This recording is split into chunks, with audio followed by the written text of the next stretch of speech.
जय श्री राम दोस्तों, आपका स्वागत है ममता हिंदी कहानियां चैनल में। यहाँ पर आपको मिलेंगी दिल को छू जाने वाली प्रेरणादायक कहानियां। अगर आपको हमारी कहानियां पसंद आए तो वीडियो को लाइक करें, चैनल को सब्सक्राइब करें और अपने सुझाव कमेंट में जरूर दें।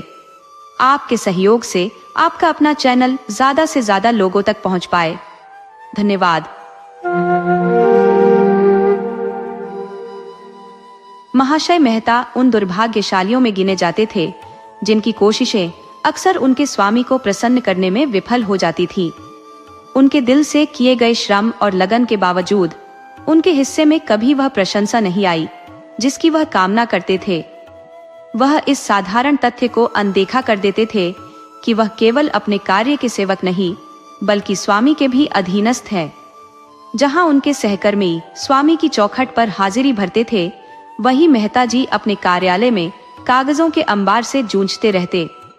परिणाम स्वरूप स्वामी के निकटस्थ सेवकों को तरक्कियां और उपहार मिलते, जबकि मेहता जैसे कर्मनिष्ठ लोग किसी न किसी बहाने से बर्खास्त कर दिए जाते। ऐसे कटु अनुभवों ने उनके जीवन में गहरा प्रभाव छोड़ा था। जब राजा सतिया ने उन्हें एक प्रतिष्ठित पद सौंपा तो उन्होंने दृढ़ निश्चय किया कि अब वह भी स्वामी के रुख को भांपकर अपने कदम बढ़ाएंगे।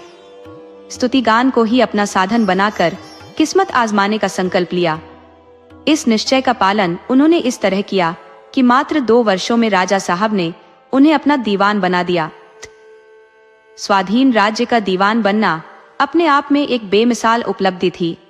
हालांकि वेतन केवल 500 मासिक था, लेकिन उनके अधिकार बेहद व्यापक थे। राई को पर्वत और पर्वत को राई में बदलने की शक्ति उनके पास थी। राजा साहब भोग विलास में व्यस्त रहते और रियासत का सारा संचालन मिस्टर मेहता के कंधों पर आ गया। कर्मचारी और अमले उनके आगे नतमस्तक रहते। बड़े बड़े रईस नजर आने लाते और यहाँ तक कि रानियां भी उनकी प्रसन्नता के लिए प्रयासरत रहती।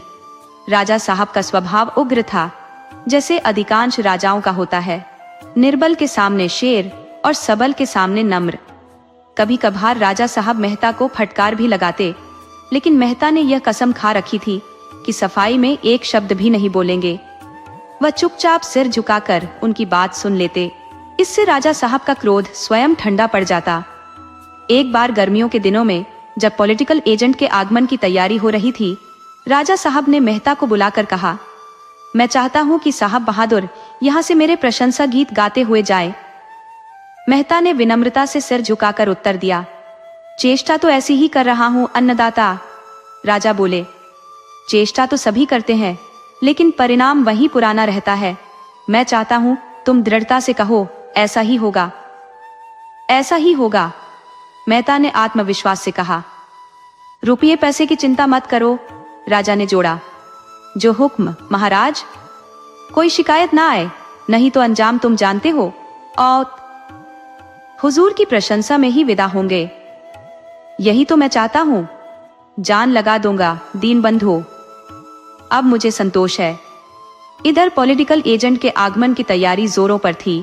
उधर मेहता का बेटा जयकृष्ण, जो गर्मियों की छुट्टियां बिताने घर आया था, अपने अनुभवों और विचारों के द्वंद्व से जूझ रहा था। जयकृष्ण किसी विश्वविद्यालय का छात्र था और अपने क्रांतिकारी विचारों के लिए पहले भी जेल की सजा काट चुका था। जब मेहता की नियुक्ति के बाद वह पहली बार घर आया था तो राजा साहब ने उसे विशेष मान सम्मान दिया था। उन्होंने न केवल उससे खुलकर चर्चा की, बल्कि शिकार पर भी ले गए और अक्सर उसके साथ टेनिस खेला करते थे। उस दौर में राजा साहब के समाजवादी झुकाव और क्रांतिकारी विचारों ने जयकृष्ण पर गहरा प्रभाव डाला था। रूस और फ्रांस की क्रांतियों पर उनके बीच लंबी बहसें होती थी और जयकृष्ण को विश्वास हो गया था कि राजा साहब सिर्फ देशभक्त ही नहीं बल्कि समाज परिवर्तन के समर्थक भी हैं। मगर इस बार रियासत में जो कुछ हो रहा था उसे देखकर जयकृष्ण चकित था। किसानों और जमींदारों से जबरन चंदा वसूला जा रहा था। पुलिस गांव-गांव जाकर बलपूर्वक पैसे इकट्ठा कर रही थी। चंदे की रकम तय करने का अधिकार दीवान मेहता के पास था और उसे वसूलने का काम पुलिस के जिम्मे था। गरीब मजदूरों को सरकारी इमारतों की सफाई और सजावट के काम में मुफ्त खटाया जा रहा था। बनियों को डरा धमकाकर रसद जुटाई जा रही थी। हर तरफ अफरा तफरी और हाहाकार मचा हुआ था। जय कृष्ण हैरान था कि राजा साहब के सिद्धांत और उनके प्रशासन के तौर तरीकों में इतना बड़ा विरोधाभास कैसे हो सकता है। क्या राजा साहब को इन अत्याचारों की जानकारी नहीं है, या उनकी दी गई हिदायतों को तोड़ मरोड़ कर कर्मचारियों ने यह अत्याचार शुरू कर दिए हैं। रात भर वह इस सवाल से जूझता रहा। सुबह उसने अपने पिता मिस्टर मेहता से यह मुद्दा उठाया। जयकृष्ण ने पूछा, पिताजी, क्या आपने राजा साहब को इन अन्यायों की सूचना नहीं दी? मेहता का चेहरा गहरी उदासी से भर गया। वह स्वभाव से सहृदय और दयालु थे, लेकिन हालात ने उन्हें विवश बना दिया था। भारी मन से उन्होंने कहा, राजा साहब का यही हुक्म है, मैं क्या कर सकता हूँ? जयकृष्ण ने तपाक से कहा, तो ऐसी स्थिति में आपको इस्तीफा दे देना चाहिए था। आप जानते हैं, जनता इन अत्याचारों के लिए आपको जिम्मेदार मान रही है। उनके लिए आप ही अपराधी हैं। मेहता ने भारी स्वर में उत्तर दिया, मैं लाचार हूँ। मैंने कर्मचारियों को बार बार समझाया कि जितना हो सके नरमी बरते, लेकिन हर जगह मैं खुद मौजूद नहीं रह सकता, और अगर मैं सीधे हस्तक्षेप करूं तो कर्मचारी मेरी शिकायत लेकर राजा साहब के पास पहुंच सकते हैं। ये लोग तो बस इसी मौके की तलाश में रहते हैं। जनता से धन उगाहने का इन्हें कोई ना कोई बहाना चाहिए। सरकारी खजाने में जितना जमा करते हैं उससे ज्यादा अपने घर भर लेते हैं। मैं चाहकर भी कुछ नहीं कर सकता। जयकृष्ण यह सुनकर उत्तेजित हो गया और बोला, तो फिर आप इस्तीफा क्यों नहीं दे देते? मेहता ने लज्जा के साथ उत्तर दिया, निस्संदेह मेरे लिए यही सही होता, लेकिन जीवन ने इतने थपेड़े मारे हैं कि अब और सहन करने की हिम्मत नहीं बची। साफ है कि इस नौकरी में रहते हुए मैं खुद को निष्कलंक नहीं रख सकता। धर्म अधर्म और सेवा परमार्थ के सिद्धांतों के फेर में मैं बहुत ठोकरें खा चुका हूँ। मैंने समझ लिया है कि यह दुनिया दुनियादारों के लिए है, जो समय और परिस्थिति देखकर कदम उठाते हैं। आदर्शवादी लोगों के लिए यह कोई स्थान नहीं। जयकृष्ण ने व्यंग्य भरे स्वर में पूछा, तो क्या मैं राजा साहब से बात करूं? मेहता ने गहरी सांस लेते हुए कहा, क्या तुम सोचते हो कि राजा साहब इन सब बातों से अनजान है? शायद प्रजा की पीड़ा सुनकर उनका दिल पसीज जाए। मिस्टर मेहता को इसमें कोई आपत्ति नहीं थी, बल्कि वह तो स्वयं चाहते थे कि किसी तरह इस अन्याय का भार उनके सिर से हटे। लेकिन उनके मन में यह डर था कि कहीं जयकृष्ण की यह पहल उनके लिए हानिकारक न साबित हो और वे इस प्रतिष्ठा और अधिकार से वंचित न हो जाए। उन्होंने सावधान करते हुए कहा, बस इतना ध्यान रखना कि तुम्हारे मुंह से कोई ऐसी बात न निकले जो महाराज को अप्रसन्न कर दे। जयकृष्ण ने विश्वास दिलाया, पिताजी आप चिंता न करें, मैं ऐसा कोई कदम नहीं उठाऊंगा। लेकिन उसे यह अंदाजा नहीं था कि आज के महाराज पहले जैसे नहीं है, या शायद पॉलिटिकल एजेंट के विदा होते ही फिर वैसा व्यवहार करने लगे। वह इस बात से अनजान था कि उनके लिए क्रांति और भयावहता की चर्चा मात्र एक मनोरंजन थी, जैसे किसी अपराध, हिंसा या रूप की बाजार की चर्चा। जब वह महल की ड्योढ़ी पर पहुंचा और अपनी उपस्थिति की सूचना दी तो बताया गया कि महाराज इस वक्त अस्वस्थ हैं। निराश होकर वह लौटने ही वाला था कि महाराज ने उसे बुलवा भेजा। शायद वे उससे सिनेमा या खेल के ताजे किस्से सुनना चाहते थे। महाराज ने उसे मुस्कुराते हुए सलाम का जवाब दिया और बोले, अरे भाई, बहुत अच्छा हुआ कि तुम आ गए। कहो, मस्सी सी का मैच देखा या नहीं? मैं तो इन झंझटों में ऐसा उलझा कि जाने का वक्त ही नहीं मिला। अब तो बस यही दुआ है कि एजेंट साहब किसी तरह खुश होकर विदा लें। देखो, मैंने जो भाषण तैयार करवाया है वह भी जरा पढ़ लो। मैंने इन राष्ट्रीय आंदोलनों की खूब आलोचना की है और हरिजन उद्धार पर भी हल्के छींटे मार दिए हैं। जयकृष्ण ने अपने भीतर के गुस्से को काबू में रखते हुए कहा, आपने राष्ट्रीय आंदोलनों पर टिप्पणी की, यह सही है, लेकिन हरिजनोद्धार तो एक ऐसा विषय है जिसे सरकार भी समर्थन देती है। इसी वजह से महात्मा गांधी को रिहा कर दिया गया था और जेल में भी उन्हें इस आंदोलन के संबंध में लिखने पढ़ने और लोगों से मिलने जुलने की पूरी आजादी दी गई थी। राजा साहब ने तात्विक मुस्कान के साथ उत्तर दिया, तुम अभी समझते नहीं हो, यह सब महज दिखावा है। हकीकत में सरकार इसे भी एक राजनीतिक आंदोलन मानती है और इसे बड़े ध्यान से देख रही है।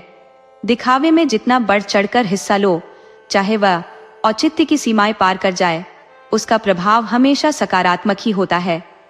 ठीक उसी तरह जैसे कवियों की बढ़ाई सुनकर हम फूले नहीं समाते, चाहे वह बढ़ाई हास्यास्पद ही क्यों ना हो। ऐसे कवि को हम खुशामदी कह सकते हैं, मूर्ख भी मान सकते हैं, पर उससे नाराज नहीं हो सकते। जितना वह हमें ऊंचा दिखाता है, उतना ही वह हमारी नजरों में ऊंचा हो जाता है। राजा साहब ने अपने भाषण की एक प्रति मेज की दराज से निकालकर जय कृष्ण के सामने रख दी, लेकिन जय कृष्ण को अब इस भाषण में कोई दिलचस्पी नहीं थी। अगर वह दरबारी तिकड़मों में निपुण होता तो केवल दिखावे के लिए ही इस भाषण को ध्यान से पढ़ता, शब्दों की बनावट और भावों की ऊंचाई की तारीफ करता और इसकी तुलना अन्य महाराजाओं के भाषणों से करता। लेकिन अभी वह दरबारी चालों से अनजान था। वह जो बात गलत समझता उसे गलत ही कहता और जो बात सही लगती उसे सही बताता। न वह बुरे को अच्छा कहने की कला जानता था, न अच्छे को बुरा कहने का स्वांग। उसने भाषण को एक सरसरी नजर से देखा, फिर उसे मेज पर रख दिया और सीधे सपाट लहजे में कहा, राजनीति के गूढ़ खेल को मैं भला क्या समझ सकता हूँ, लेकिन मेरा मानना है कि चाणक्य के वंशज इन चालों को अच्छे से समझते हैं। कृत्रिम दिखावे का उन पर कोई असर नहीं पड़ता, बल्कि इससे आदमी उनकी नजरों में और भी गिर जाता है। अगर एजेंट को यह पता चल जाए कि उसके स्वागत के लिए प्रजा पर कितने जुर्म ढाए जा रहे हैं, तो शायद वह यहाँ से प्रसन्न होकर न लौटे। और जहां तक मेरा सवाल है, मैं प्रजा की तकलीफें देखता हूँ। एजेंट की प्रसन्नता आपके लिए फायदेमंद हो सकती है, लेकिन प्रजा को इससे केवल नुकसान ही होगा। राजा साहब अपनी आलोचना सुनने के बिल्कुल आदी नहीं थे। जयकृष्ण की बातों ने उनके भीतर गहरी खींच पैदा कर दी, लेकिन उन्होंने इसे जाहिर नहीं किया। उनका गुस्सा पहले तीखी बातों की शक्ल में प्रकट होता, फिर ठोस दलीलों का रूप ले लेता और अंत में भूकंप जैसी तीव्रता से फट पड़ता। इस आवेश से उनके भारी भरकम शरीर के साथ कुर्सी, मेज, दीवारें और छत सब थर्रा उठते। तिरछी नजरों से देखते हुए बोले, क्या नुकसान होगा? सुनने में कोई हर्ज है? जय कृष्ण भांप गया कि क्रोध की चक्की घूमने लगी है और विस्फोट बस होने ही वाला है। उसने संयम से कहा, आप यह मुझसे बेहतर समझ सकते हैं। राजा साहब तीखे स्वर में बोले, नहीं, मेरी बुद्धि इतनी तेज नहीं है। जय कृष्ण ने डरते हुए कहा, आप नाराज हो जाएंगे। राजा साहब भड़कते हुए बोले, क्या तुम समझते हो कि मैं बारूद का ढेर हूं? जय कृष्ण ने जवाब दिया, बेहतर होगा कि आप इस बात को छोड़ दें। लेकिन राजा साहब ने तैश में कहा, तुम्हें अभी बताना होगा, और उनकी मुट्ठियां गुस्से में भींच गईं। इसी वक्त जय कृष्ण को यह धमकी सहने की आदत नहीं थी। वह क्रिकेट के मैदान में राजकुमारों पर ढाक जमाता था और बड़े अफसरों के सामने भी हंसी मजाक करने से नहीं कतराता था। उसने कहा, अभी आपके दिल में पॉलिटिकल एजेंट का डर है, इसलिए आप प्रजा पर ज्यादा सख्ती करने से कतराते हैं। लेकिन जब एजेंट आपके एहसानों तले दब जाएगा, आप स्वच्छंद हो जाएंगे और फिर प्रजा की सुनवाई का कोई रास्ता नहीं बचेगा। राजा साहब क्रोध में जलते हुए बोले, मैं एजेंट का गुलाम नहीं हूँ कि उससे डरूं। ऐसा कोई कारण नहीं कि मैं उससे डरूं, बिल्कुल नहीं। मैं एजेंट की इज्जत इसलिए करता हूँ क्योंकि वह हिज मैजेस्टी का प्रतिनिधि है। मेरे और हिज मैजेस्टी के बीच भाईचारे का रिश्ता है। एजेंट तो केवल उनका संदेशवाहक है, मैं तो नीति का पालन कर रहा हूँ। अगर मैं विलायत जाऊं तो हिज मैजेस्टी भी मेरा स्वागत वैसे ही करेंगे। डरना यह नामर्दों का काम है, मैं तो ईश्वर से भी नहीं डरता। डर क्या होता है ये मैंने कभी जाना ही नहीं। उनकी आवाज और तीखी हो गई। और तुम जैसे कॉलेज के मुंहफट छात्र जो क्रांति और आजादी की बातें करते हो, तुम क्या समझोगे कि क्रांति क्या होती है? तुमने बस उसका नाम सुन रखा है। उसके खून लथपथ नजारे देखे होते तो तुम्हारे होश उड़ जाते। बंदूक की एक आवाज तुम्हारा कलेजा हिला देगी। और तुम चाहते हो कि मैं एजेंट से कह दूं कि प्रजा नाराज है, तुम्हें आने की जरूरत नहीं। मैं ऐसा आतिथ्यहीन नहीं हूँ, और न मैं मूर्ख हूँ न अंधा। प्रजा की स्थिति का मुझे तुमसे कहीं ज्यादा ज्ञान है। तुम उसे बाहर से देखते हो, मैं हर रोज भीतर से महसूस करता हूँ। तुम मेरी रियासत के लोगों को क्रांति का सपना दिखाकर भ्रमित नहीं कर सकते। तुम मेरे राज्य में विद्रोह और असंतोष की चिंगारी नहीं फैला सकते। तुम्हारी जबान पर ताला लगाना होगा। मेरे खिलाफ तुम एक शब्द भी बोलने का हक नहीं रखते। चुप्पी साध लो, वरना अंजाम बुरा होगा। डूबते सूरज की नारंगी किरणें महराबी दीवान खाने के रंग बिरंगे शीशों से गुजरकर राजा साहब के गुस्से से जलते चेहरे को और भयावह बना रही थी। उनके बाल नीले लग रहे थे, आंखें क्रोध से पीली, चेहरा रक्तिम और शरीर जैसे हरे धुएं से ढका हो। ऐसा प्रतीत हो रहा था मानो प्रेतलोक का कोई रौद्र पिशाच आधमका हो। जयकृष्ण की सारी बेपरवाही और उन्मुक्तता जैसे हवा हो गई। राजा साहब को इस तरह के उन्माद में उसने पहले कभी नहीं देखा था, लेकिन इसके बावजूद उसका आत्मसम्मान इस चुनौती का जवाब देने के लिए उबल रहा था। जैसे विनम्रता का उत्तर विनम्रता हो सकता है, वैसे ही क्रोध का उत्तर क्रोध है, जब वह भय, लिहाज और अदब के बंधनों को तोड़ देता है। जयकृष्ण ने भी राजा साहब को जलती हुई नजरों से देखा और कहा, मैं अपनी आंखों के सामने यह अन्याय होते नहीं देख सकता और चुप भी नहीं रह सकता। राजा साहब खड़े हो गए, मानो गुस्से से उसकी गर्दन दबोचने वाले हों। तुम्हें यहाँ कुछ भी कहने का कोई हक नहीं है, जयकृष्ण ने बेझिझक कहा। हर इंसान को अन्याय के खिलाफ आवाज उठाने का हक है, आप मुझसे ये अधिकार छीन नहीं सकते। राजा साहब गरजे, मैं सब कुछ कर सकता हूँ। जयकृष्ण ने तीखे स्वर में जवाब दिया, आप कुछ नहीं कर सकते। मैं तुम्हें अभी जेल भिजवा सकता हूँ, आप मेरा एक बाल भी बांका नहीं कर सकते। तभी मिस्टर मेहता कमरे में बदहवास से दाखिल हुए। उन्होंने गुस्से में जयकृष्ण की ओर देखा और चीखते हुए बोले, कृष्णा, अभी इसी वक्त यहाँ से निकल जा, मेरी नजरों से दूर हो जा, और याद रखना दोबारा मुझे अपनी शक्ल मत दिखाना। मैं ऐसे कपूत को अपनी रियासत में बर्दाश्त नहीं कर सकता। जिस थाली में खाता है उसी में छेद करता है। अगर जबान खोली तो मैं तेरा खून पी जाऊंगा। जयकृष्ण ने अपने हिंसा पागल पिता को नफरत भरी नजरों से देखा और तने हुए सीने के साथ सिर ऊंचा किए दीवान खाने से बाहर निकल गया। राजा साहब कोच पर गिरते हुए बोले, ये शख्स बदमाश है, हद दर्जे का बदमाश। मैं नहीं चाहता कि ऐसा खतरनाक इंसान रियासत में एक पल भी रहे।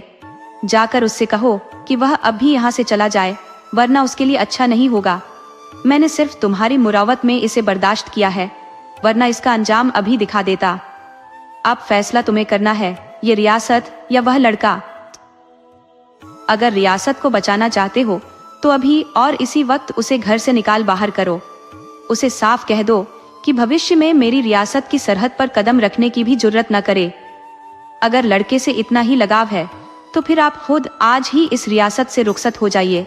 लेकिन याद रहे, आप यहाँ से कोई भी चीज साथ नहीं ले जा सकते, यहाँ तक कि एक पैसा भी नहीं। जो कुछ यहाँ है वह रियासत का है। बताइए, क्या फैसला है आपका? मिस्टर मेहता ने पहले तो क्रोध के उबाल में जयकृष्ण को डांट दिया था, मगर उन्हें यह उम्मीद नहीं थी कि मामला इतना पेचीदा मोड़ ले लेगा। एक पल के लिए वह गहरी सोच में डूब गए। उन्हें अपनी बेबसी का एहसास होने लगा। राजा अपनी ताकत से उन्हें मिट्टी में मिला सकता है। यहाँ उनका कोई सहारा नहीं था, न ही कोई ऐसा जो उनकी फरियाद सुने। अगर उन्हें अपमान के साथ निकाला गया तो उनके दुश्मनों को मजा आ जाएगा। वह सब के सब ताने मारते हुए ढोल पीटेंगे। जो आज उनकी चापलूसी कर रहे हैं वही कल उनकी तबाही पर अट्टहास करेंगे। फिर यह उम्र, अब कौन उन्हें नौकरी देगा? क्या उन्हें फिर निर्दयी दुनिया के आगे हाथ फैलाना पड़ेगा? इस ख्याल से उनकी रूह कांप उठी। ये सब सोचते हुए उन्होंने कांपते हुए स्वर में कहा, मैं आज ही उसे निकाल दूंगा सरकार। राजा ने सख्त लहजे में कहा, आज नहीं, इसी वक्त। ठीक है, इसी वक्त। हमेशा के लिए? जी, हमेशा के लिए। राजा ने थोड़े नरम स्वर में कहा, ठीक है, जाइए और आधे घंटे के अंदर मुझे इसकी खबर दीजिए। मिस्टर मेहता घर लौटे तो उनका गुस्सा 7वें आसमान पर था। उनके कदमों में लड़खड़ाहट थी और हर सांस जैसे जलती हुई थी। इस लड़के ने आज उनकी इज्जत को मिट्टी में मिला दिया था। वह मन ही मन सोच रहे थे, यह गधा यहाँ साम्यवाद का ढोल पीटने चला है। अब इसे समझ में आएगा कि बड़ों के आगे जबान चलाने का अंजाम क्या होता है। मैं क्यों इस लौंडे के लिए अपनी इज्जत और मेहनत को दांव पर लगाऊं? हाँ, मुझे अपनी हैसियत और सम्मान प्यारा है। क्यों ना हो, इसे हासिल करने के लिए मैंने अपनी जिंदगी के बरसों की मेहनत लगा दी है। दुनिया में ऐसा बहुत कुछ है जो हमें बुरा लगता है, मगर हम सब कुछ बदल नहीं सकते। अगर मैं इस मसले में कुछ कर नहीं सकता तो क्यों अपनी जिंदगी को इसकी भेंट चढ़ाऊं? घर पहुंचते ही उन्होंने आवाज दी, जय कृष्ण। सुनीता ने भीतर से जवाब दिया, जय कृष्ण तो राजा साहब के पास तुमसे पहले ही चला गया था। तब से वह यहाँ नहीं आया। मिस्टर मेहता ठिठक गए। उनके मन में सवाल उमड़ने लगे। अब तक वह यहाँ नहीं लौटा, कहीं वह राजा साहब से सीधा टकरा तो नहीं गया। वह बाहर निकलकर नौकरों से जयकृष्ण का पता पूछने लगे, पर कोई सुराग नहीं मिला। मन में खौफ था कि जयकृष्ण कहीं डरकर छिप गया होगा। राजा ने आधे घंटे में जवाब देने का हुक्म दिया था और यह लड़का जैसे किसी अज्ञात राह पर चल पड़ा था। उन्होंने मन ही मन सोचा, यह न सिर्फ खुद को बल्कि मुझे भी मुश्किल में डाल देगा। इसी बीच एक सिपाही ने एक पर्चा लाकर उनके हाथ में थमाया। लिखावट देखते ही मेहता समझ गए कि यह जयकृष्ण का पत्र है। उन्होंने कांपते हाथों से पढ़ना शुरू किया। मैं अब इस रियासत में एक पल भी नहीं रुक सकता। मैं जा रहा हूँ। आपको आपका पद और सम्मान अपनी आत्मा से ज्यादा प्रिय है, तो आप उसे अपने सुख के लिए संभाल कर रखिए। मैं कभी आपको परेशान करने नहीं लौटूंगा। अम्मा को मेरा प्रणाम कहना। मेहता ने वह पत्र सुनीता को दिखाया और एक गहरी उदासी के साथ बोले, इसे कब समझ आएगी पता नहीं, लेकिन अच्छा ही हुआ। अब लाला को खुद समझना होगा कि दुनिया में जीने का सलीका क्या होता है। ठोकरें खाए बिना इंसान की आंखें नहीं खुलती। मैंने ऐसे नाटक बहुत देखे हैं। अब मैं इस झंझट में अपना बाकी जीवन खराब नहीं करना चाहता। यह कहकर वह तुरंत राजा को खबर देने चल पड़े। देखते ही देखते ये समाचार रियासत के हर कोने में फैल गया। जयकृष्ण अपनी सादगी और सज्जनता के कारण लोगों के बीच अत्यंत प्रिय था। बाजारों और चौकों पर लोग खड़े होकर चर्चा करने लगे। वह आदमी नहीं था, देवता का अवतार था। सुना है वह राजा के सामने जाकर बोला था कि बेगार बंद करो, नहीं तो यहाँ विद्रोह हो जाएगा। राजा के पास कोई जवाब नहीं था। वह खुद को असहाय महसूस करने लगे। लोग कहने लगे, ये लड़का शेर है, उम्र कम है पर हिम्मत जबरदस्त। वह ये बेगार हमेशा के लिए खत्म करवा देता अगर उसे देश निकाला न दिया जाता। जब यह आदेश सुनाया गया तो जयकृष्ण की आंखों में गुस्सा साफ दिख रहा था, मगर उसने अपने पिता का अपमान नहीं किया। सुनीता दिन भर रोती रही, जैसे कोई उसके सीने में कांटे चुभो रहा हो। वह सोच रही थी, बेचारा न जाने कहाँ चला गया। उसने सुबह से कुछ भी खाया नहीं। चूल्हे में जाए ऐसा ऐश्वर्य जिसके लिए मुझे अपने बेटे को त्यागना पड़े। उसके हृदय में आक्रोश उमड़ रहा था। उसने मन ही मन कहा, मैं इस क्षण अपने पति और इस घर को छोड़ दूंगी। ऐसी रियासत में रहना ही क्यों जहां निर्दयी लोग शासन करते हैं। इन्हें अपनी सत्ता प्यारी है तो वह संभाल कर रखे। मैं अपने बेटे के साथ भूखी रहूंगी, लेकिन उसे अपनी आंखों के सामने देखती रहूंगी। एकाएक वह उठकर महारानी के पास जा पहुंची। उसका दिल एक आखिरी उम्मीद के सहारे धड़क रहा था। वह उनसे प्रार्थना करेगी। आखिर वह भी तो एक माँ है। क्या उनकी ममता एक अभागिन माँ की फरियाद पर पिघल नहीं जाएगी? इससे पहले भी वह कई बार महारानी के दर्शन कर चुकी थी। उसकी सूखी हुई आशाओं पर मानो हरियाली छा गई थी। लेकिन जब वह रनिवास पहुंची तो वहां का माहौल कुछ और ही था। महारानी के तेवर बदले हुए थे। उन्होंने उसे देखते ही कहा, तुम्हारा बेटा बड़ा उद्दंड है। न तो उसमें शिष्टाचार है, न ही समझदारी। उसे यह भी ज्ञान नहीं कि किससे, कैसे और कब बात करनी चाहिए। यह तो बिल्कुल स्पष्ट है कि उसने विश्वविद्यालय में क्या पढ़ा होगा। आज तो उसने महाराज से ही बहस कर ली। कहता है कि बेगार बंद कर दीजिए और एजेंट साहब के स्वागत की कोई तैयारी मत कीजिए। उसे इतनी समझ भी नहीं है कि ऐसे तो कोई राजा गद्दी पर कैसे टिकेगा। एजेंट चाहे बहुत बड़े अफसर ना हो, लेकिन वह सम्राट के प्रतिनिधि है। उनका सम्मान करना हमारा कर्तव्य है। फिर ये बेगार किस दिन काम आएंगे? जागीरें इन्हें रियासत से इसलिए मिली है कि जरूरत पर काम आए। प्रजा में बगावत की चिंगारी भड़काना किसी भले आदमी का काम नहीं। जिस थाली में खाओ उसी में छेद करना ठीक है? महाराज ने तो दीवान साहब की सलाह मान ली, नहीं तो उसे हिरासत में डलवा दिया जाता। अब वह बच्चा नहीं रहा, 5 हाथ का जवान आदमी है, सब कुछ देखता और समझता है। अगर हम हाकिमों से दुश्मनी मोल लेंगे तो राजपाट कैसे बचेगा? उसे क्या फर्क पड़ता है? कहीं नौकरी कर लेगा, पर करोड़ों की रियासत का विनाश हो जाएगा। सुनीता ने आंचल फैलाकर विनती की, महारानी, आप जो कहती है वह सत्य है, लेकिन अब उसके अपराध को क्षमा कर दीजिए। बेचारा शर्म और डर के मारे घर नहीं आया। पता नहीं किधर भटक रहा है। हमारे जीवन का तो यही एकमात्र सहारा है। अगर उसे कुछ हो गया तो हम दोनों प्राण त्याग देंगे। मैं हाथ जोड़कर आपसे भीख मांगती हूँ, कृपया उसे माफी दिलवा दीजिए। माता का हृदय आपसे अधिक कौन समझेगा? आप महाराज से उसकी सिफारिश कर दीजिए। महारानी ने अपनी गहरी आंखों से उसकी ओर ऐसा देखा मानो वह कोई असंभव बात कह रही हो। फिर अपने सुर्ख होठों पर अंगूठियों से सजी उंगली रखकर बोली, क्या कह रही हो सुनीता देवी? मैं उस युवक की सिफारिश करूं जो हमारे ही पांव के नीचे से जमीन खींचने की कोशिश कर रहा है? क्या आस्तीन में सांप पालूं? तुम किस हिम्मत से यह बात कह रही हो? और महाराज मुझसे क्या कहेंगे? नहीं, मैं इस मामले में बिल्कुल नहीं पड़ूंगी। उसने जैसा बोया है वैसा ही अब उसे काटना पड़ेगा। अगर मेरा बेटा ऐसा होता तो मैं उसका मुंह देखना भी गवारा न करती। और तुम उस नालायक बेटे के लिए सिफारिश कर रही हो? सुनीता ने आंखों में आंसुओं का सैलाब भरते हुए कहा, महारानी, ये बातें आपकी गरिमा के अनुरूप नहीं है। महारानी मसनद से उठकर तन गई। उनके स्वर में तीखी झिड़की घुली हुई थी। अगर तुमने यह सोचा कि मैं तुम्हारे आंसू पोंछने को तत्पर हूं तो तुम बड़ी भूल में हो। हमारे विरोधी की तरफदारी की याचिका लेकर आना ये क्या साबित करता है? यही कि तुम उसके गुनाह को बच्चों की शरारत समझ रही हो। यदि तुमने उसके अपराध की गंभीरता को सही मायने में समझा होता तो कभी यहाँ आने की हिम्मत न करती। जिसने इस रियासत का नमक खाया हो और वही इसे धोखा दे तो वह खुद भी गद्दार कहलाएगा।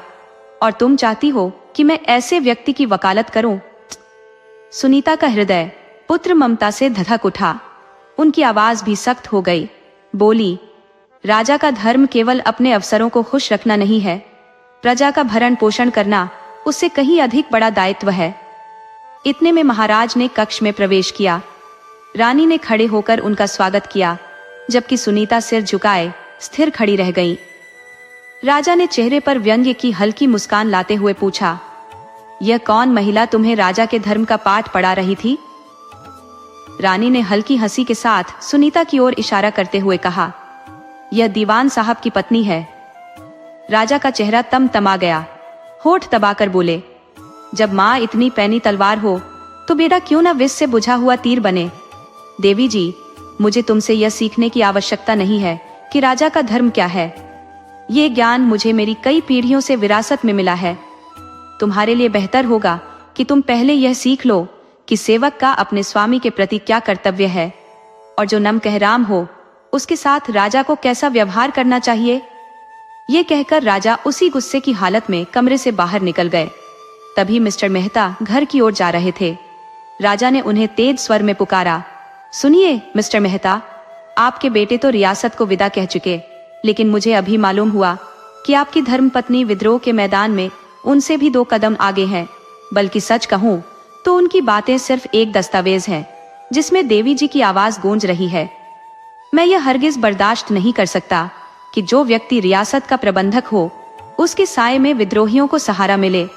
आप भी इस दोष से मुक्त नहीं हो सकते।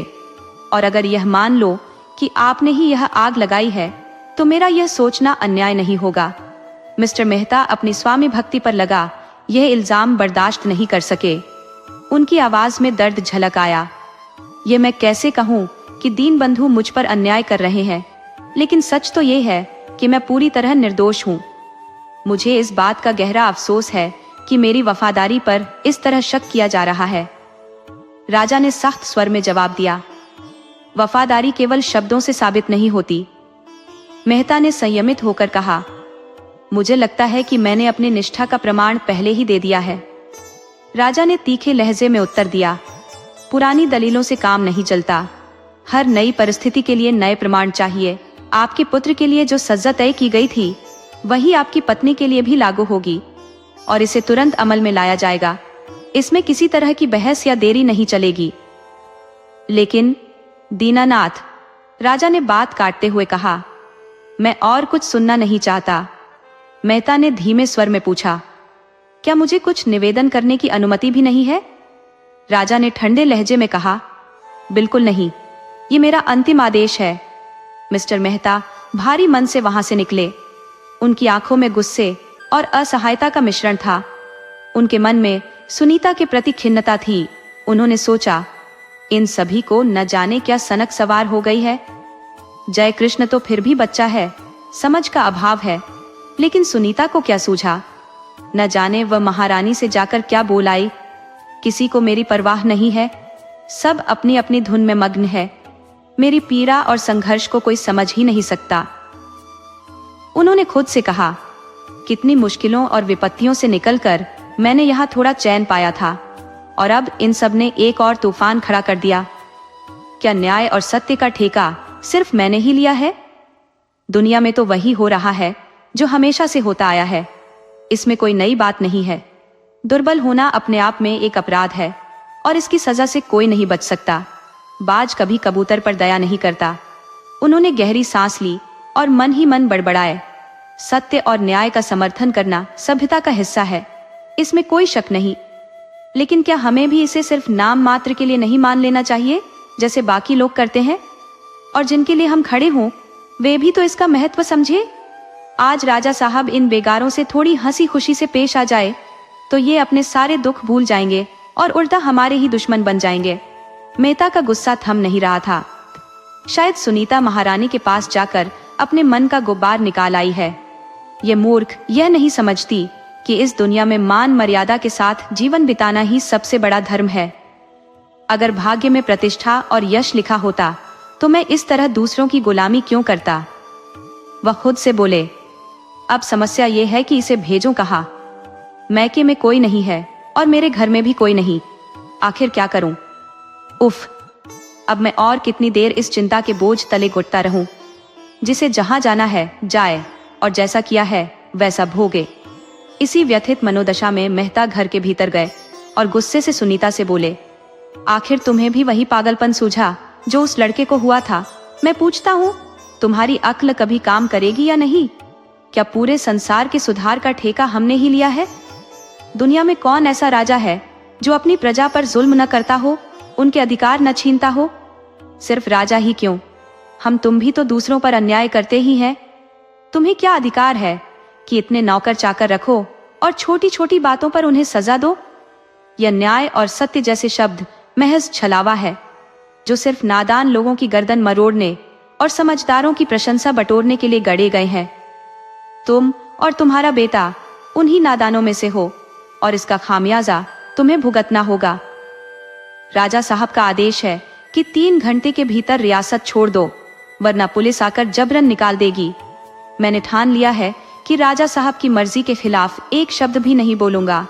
मैंने पहले ही न्याय का पक्ष लेकर देख लिया, नतीजा अपमान और निराशा के सिवा कुछ हासिल नहीं हुआ। जिन लोगों के लिए लड़ाई लड़ी थी वे आज भी उसी हालत में है, बल्कि उससे भी बदतर। मैं साफ कहता हूँ, मैं तुम्हारी इन मूर्खतापूर्ण हरकतों की कीमत नहीं चुका सकता। मैं गुप्त रूप से तुम्हारी मदद करता रहूंगा, लेकिन इससे ज्यादा कुछ नहीं कर सकता। सुनीता ने गरिमापूर्ण स्वर में जवाब दिया, मुझे तुम्हारी मदद की कोई जरूरत नहीं। अगर भेद खुल गया तो दीन बंधु तुम्हारे ऊपर गाज गिरा देंगे। तुम्हें अपना पद और सम्मान प्यारा है तो उसी का आनंद लो। मेरा बेटा कुछ और न कर सका तो पांव भर आटा तो कमा ही लेगा। मैं देखना चाहती हूँ कि तुम्हारी स्वामी भक्ति कब तक चलती है और कब तक तुम अपनी आत्मा का गला घोंटते हो। मेहता यह सुनकर तिलमिला गए। गुस्से में बोले, तो क्या तुम चाहती हो कि मैं फिर से चारों ओर ठोकरें खाता फिरूं? सुनीता ने तीखे स्वर में उत्तर दिया, बिल्कुल नहीं। अब तक तो मैं यही समझती थी कि तुम्हें ठोकरें खाने में आनंद आता है, क्योंकि तुम्हारे पास कोई ऐसी चीज है जो पद और अधिकार से भी ज्यादा कीमती है। लेकिन अब साफ हो गया कि तुम्हें अपना पद अपनी आत्मा से भी ज्यादा प्रिय है। तो क्यों ठोकरें खाओ? लेकिन हाँ, कभी कभी अपना हालचाल भेजते रहना, या इसके लिए भी राजा साहब से इजाजत लेनी पड़ेगी। राजा साहब इतने तानाशाह हो सकते हैं कि मेरे पत्र व्यवहार पर भी पहरा लगाए? वाह, क्या राजा साहब में इतनी इंसानियत है? मुझे तो यकीन नहीं होता। तुम अब भी अपनी गलती पर पछतावा नहीं कर रही हो। मैंने कोई गलती नहीं की, बल्कि मैं तो ईश्वर से यही कामना करती हूँ कि जो मैंने आज किया वही बार बार करने का मौका मिले। मेहता ने खींचते हुए पूछा, तो अब तुम्हारा क्या इरादा है? कहाँ जाओगी? जहन्नुम में। गलतियां तुम करती हो और गुस्सा मुझ पर उतारती हो। मैंने कभी नहीं सोचा था कि तुम इतने बेशर्म निकलोगे। वाच, मैं भी यही शब्द तुम्हारे लिए इस्तेमाल कर सकता हूँ, सिर्फ मुंह से नहीं बल्कि दिल से भी। इस तकरार के बाद मेहता लज्जित हो गए। जब सुनीता की विदाई का समय आया तो दोनों के आंसू थमने का नाम नहीं ले रहे थे। सुनीता ने अंततः अपने रुख में थोड़ी नरमी दिखाते हुए मानो अपनी गलती को स्वीकार कर लिया। सच तो यह है कि इन कठिन हालातों में मेहता ने जो कुछ किया वह उनकी मजबूरी थी। बेचारे कहां कहां भटकते फिरते। इस बीच पॉलिटिकल एजेंट साहब पधारे। कई दिन तक रियासत में शानदार दावतों और शिकार का दौर चला। राजा साहब ने एजेंट साहब की जमकर तारीफ की और एजेंट साहब ने राजा साहब की। राजा साहब ने उन्हें अपनी स्वामी भक्ति का पूरा यकीन दिलाया और बदले में एजेंट साहब ने सतिया राज्य को आदर्श घोषित किया। उन्होंने राजा साहब को न्याय और सेवा का प्रतीक माना और फिर 3 दिनों में रियासत को 2.5 लाख का नुकसान देकर विदा हो गए।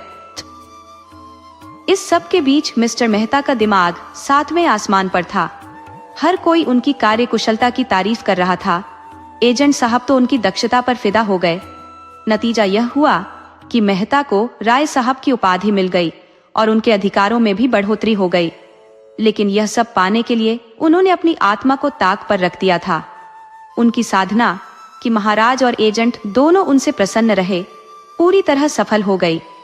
रियासत में उनसे ज्यादा स्वामी भक्त कोई और सेवक नहीं था। राजा साहब अब कम से कम 3 साल के लिए निश्चिंत हो गए। जब एजेंट खुश है तो फिर डर किसका। इस बेफिक्री में कामुकता, अय्याशी और तरह तरह के दुर्व्यसनों का सैलाब आ गया। सुंदरियों को तलाशने के लिए एक अलग विभाग बना दिया गया जो सीधे राजा साहब को रिपोर्ट करता था। इस विभाग का नेतृत्व एक चालाक बूढ़े ने संभाल लिया जो हिमालय की वादियों से लड़कियों को बहला फुसलाकर राजाओं को लूटने का माहिर था। उसकी इसी कला के कारण उसे दरबारों में सम्मान मिलता था। अब उसने नई नई लड़कियां जुटानी शुरू कर दी। भय, लालच और प्रतिष्ठा जैसे हथियारों से शिकार का खेल खूब रचा गया।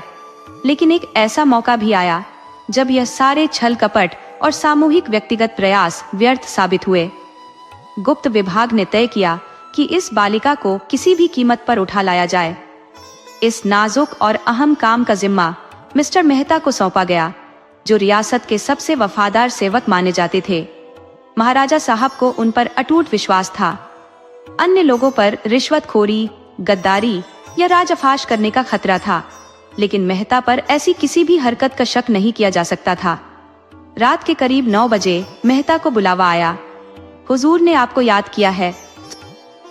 जब मेहता साहब जोड़ी पहुंचे तो देखा कि राजा साहब बगीचे में टहल रहे थे। मेहता को देखकर राजा साहब मुस्कुराते हुए बोले, आइए मिस्टर मेहता, आपसे एक खास बात पर मशविरा करना है।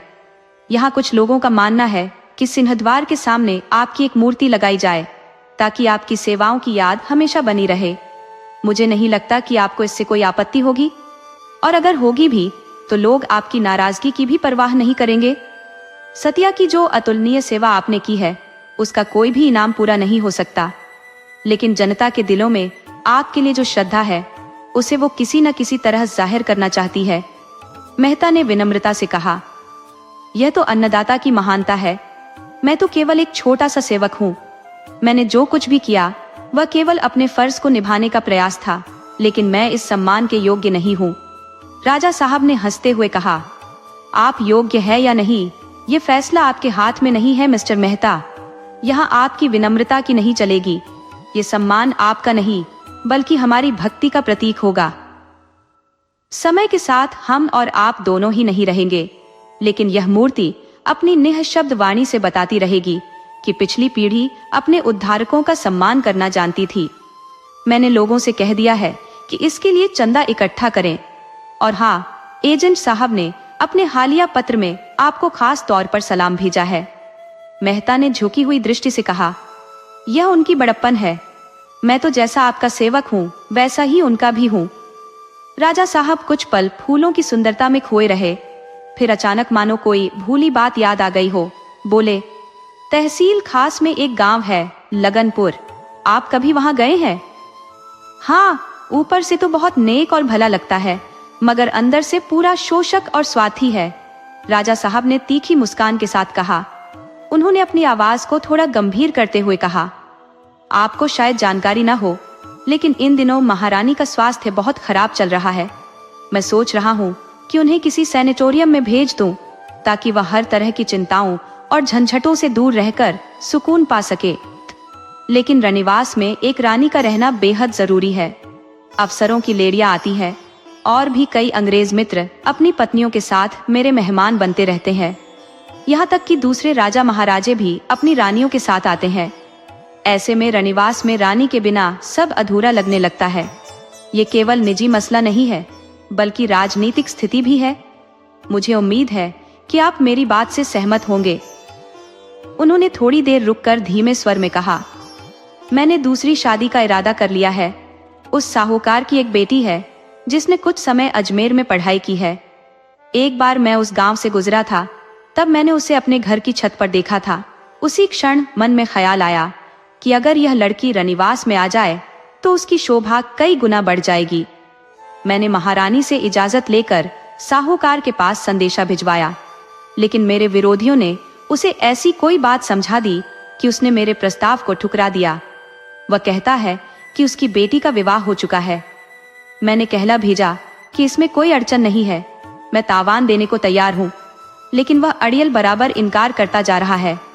राजा साहब ने कुछ पल चुप रहकर गहरी सांस ली और अपनी पीड़ा को उजागर करते हुए बोले, आप जानते ही होंगे, प्रेम एक ऐसा रोग है जिसका इलाज मुश्किल है। आपको भी शायद इसका अनुभव हो। मेरा हाल ऐसा हो गया है कि जीवन में कोई आनंद बाकी नहीं रहा।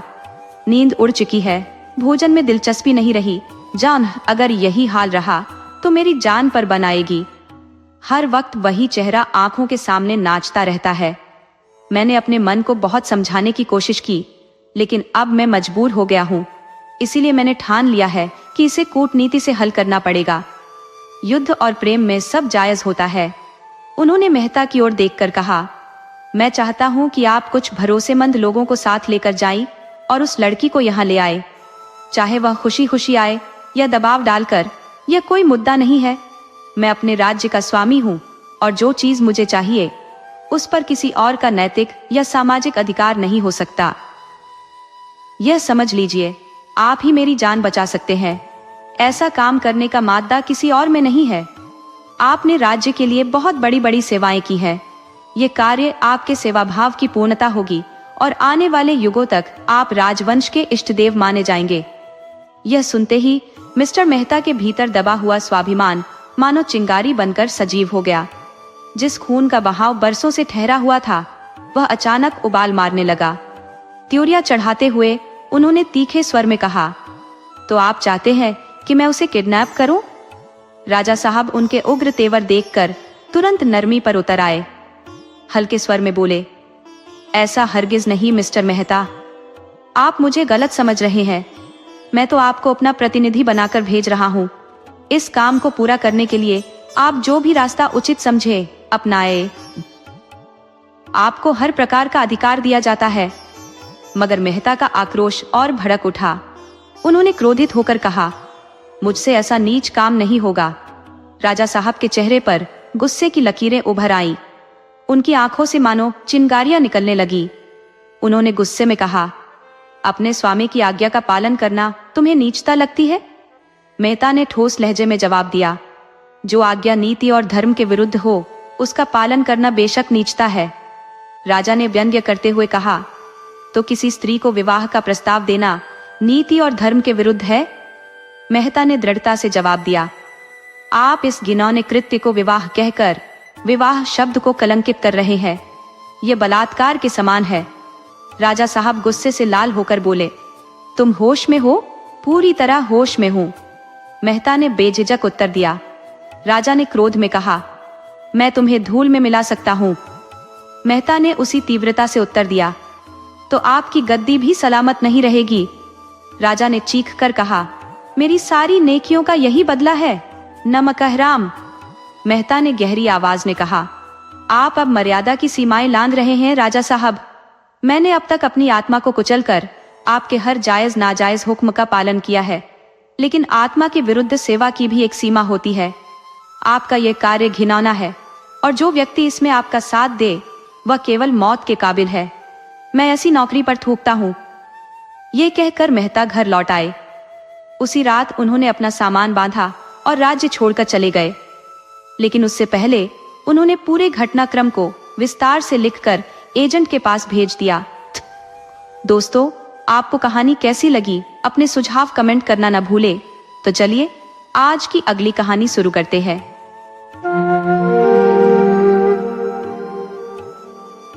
हजरत मोहम्मद ने आंखों में नमी ली बोले, ज़ैनब, इससे अधिक खुशी मुझे किसी और बात में नहीं मिल सकती, लेकिन यह सोचकर चिंतित हूँ कि तुम्हारे भविष्य पर क्या असर पड़ेगा। ज़ैनब बोली, या हजरत, मैंने खुदा के मार्ग में हर सांस समर्पित करने का इरादा कर लिया है।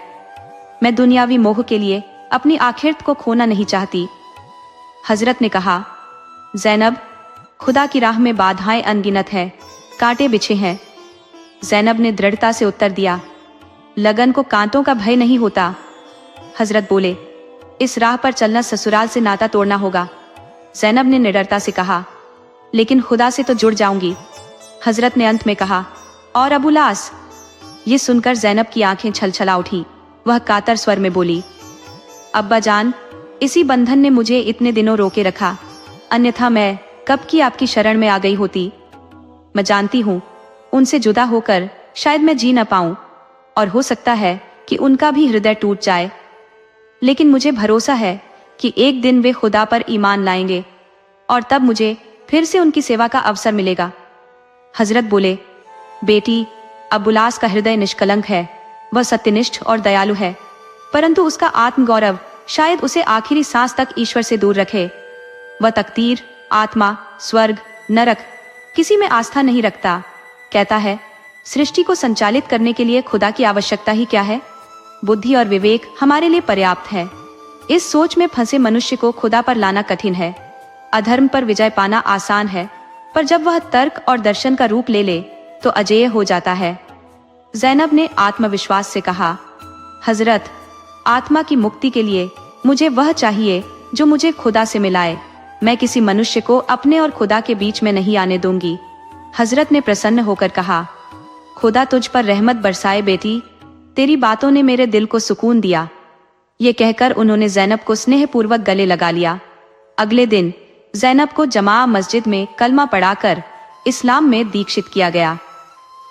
इस घटना की खबर कुरैशियों तक पहुंचते ही उनके भीतर आग सुलग उठी। इस्लाम तो अब प्रतिष्ठित घरों में भी पांव पसारने लगा था। अगर यही स्थिति रही तो जल्द ही इस्लाम की शक्ति इतनी बढ़ जाएगी कि उसका सामना करना कठिन हो जाएगा। कई लोग अबुलास के घर पर एकत्रित हुए। इस्लाम के कट्टर विरोधी और प्रतिष्ठित व्यक्ति अब्बू सुफियान ने अबुलास से कहा, तुम्हें अपनी बीवी को तलाक देना ही होगा। अबुलास ने दृढ़ता से कहा, हरगिज नहीं। अब्बू सुफियान ने फिर पूछा, तो क्या तुम भी मुसलमान हो जाओगे? अबुलास ने उसी दृढ़ता से कहा, हरगिज नहीं। अब्बू सुफियान ने धमकी भरे स्वर में कहा, तो फिर उसे मोहम्मद ही के घर में रहना होगा। अबुलास ने कहा, हरगिज नहीं, मुझे अनुमति दे कि मैं उसे अपने घर ले आऊं। अब्बू सुफियान ने कड़े स्वर में उत्तर दिया, हरगिज नहीं। अबुलास ने प्रश्न किया, क्या यह नहीं हो सकता कि मेरे घर में रहते हुए वह अपने तरीके से खुदा की इबादत करे? अब्बू सुफियान का जवाब वही था, हरगिज नहीं।